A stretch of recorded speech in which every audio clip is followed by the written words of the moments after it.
Robert's parents' home. And Lee is standing there in the corner. He's dressed in flip-flops and a pair of plain pants and a white t-shirt, and he's reading a newspaper. And he lowers the newspaper, and I'm looking into his eyes as the car turns a corner, and it's the last time I saw him face to face. At Jackson, within a month of Judith's departure, the first prisoner injected with cancer died. She later learned Oswald traveled to Mexico City in late September to hand over the deadly materials intended for Castro.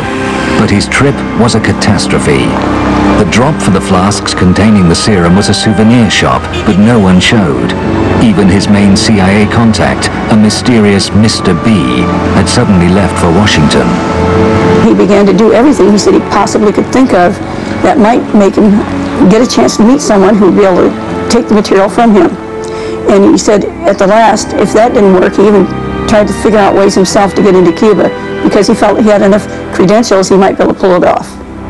Frantic efforts in Mexico City to secure a Cuban transit visa failed, and a disillusioned Oswald returned to the USA in early October. In Dallas, his handlers told him that Hurricane Flora had brought chaos to Cuba, and the mission to murder Castro had been aborted.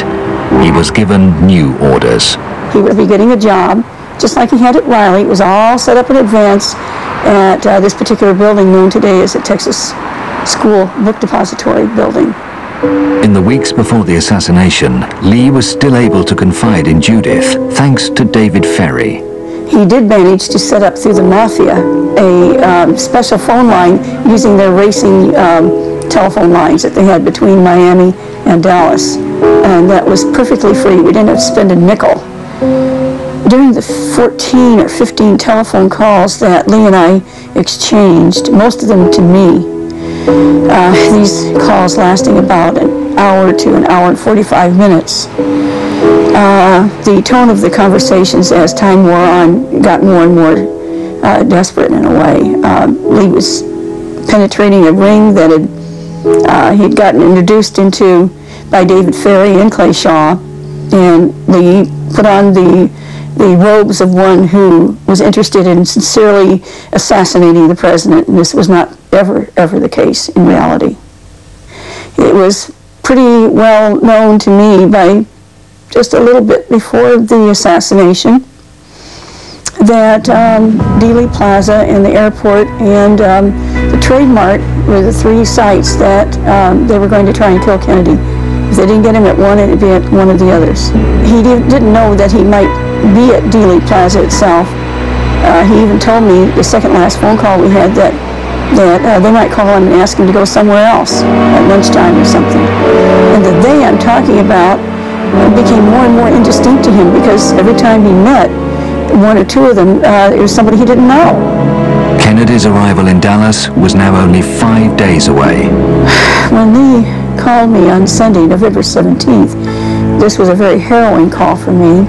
I'm talking to a man who says, don't feel sorry for me. You've got to understand that this is fulfilling a dream. I might be able to save the president. And he said, that's worth dying for.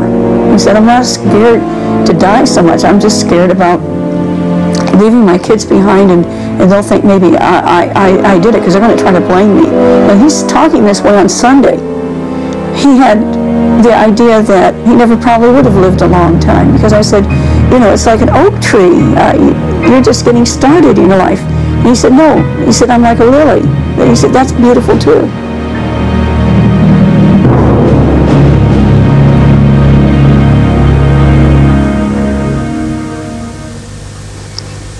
Okay.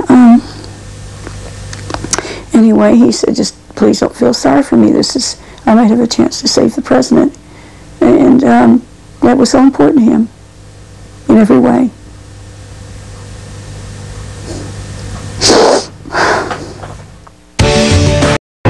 On Wednesday, November 20th, 1963, Judith, frantic with worry, called Lee at his workplace, the Texas School Book Depository. He returned her call that evening from a payphone less than 38 hours before Kennedy's assassination. Our last conversation that lasted over an hour and a half, Lee was trying to assure me that he was not alone and that there was at least one other person, perhaps two, that were involved with him. in this matter who are trying to save the president. It's like one group is trying to kill and the other group is going to try to abort. But he made clear to me there wasn't any way that he could actually remove himself from the situation into which he had penetrated. He almost rejoiced that he had been able to penetrate it. It was something that fulfilled him in a way, because it meant that he had fulfilled the function that he had always wanted to be, and that is somebody who might be able to make a tremendous difference if he could succeed somehow in saving the president. On the other hand, if he had removed himself, his wife, his little girl, his little baby, me, the people he loved, we would have been slaughtered. We would have been eliminated. And of course he would have died anyway. He was in too deep. He couldn't withdraw. It was too late. And then he said, if I stay,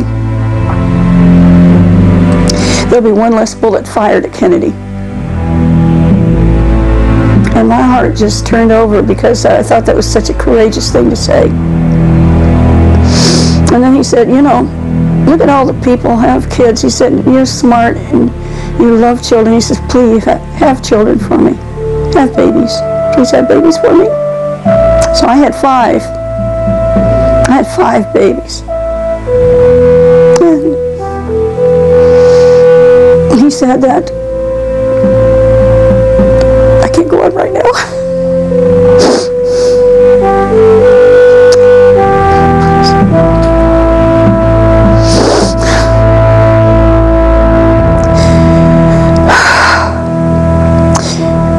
In the final minutes of our call, he gave me some of the concerns he had. The most he had been able to find out that there was a connection between the assassination and persons whose names were Billy Celestes and Bobby Baker. Not that they were directly involved, but because of them. He said never to forget their names, and that this was a big event going on at that time in Dallas about them. Bobby Baker was a corrupt business associate of Vice President Lyndon Johnson. So was Billy Celestes.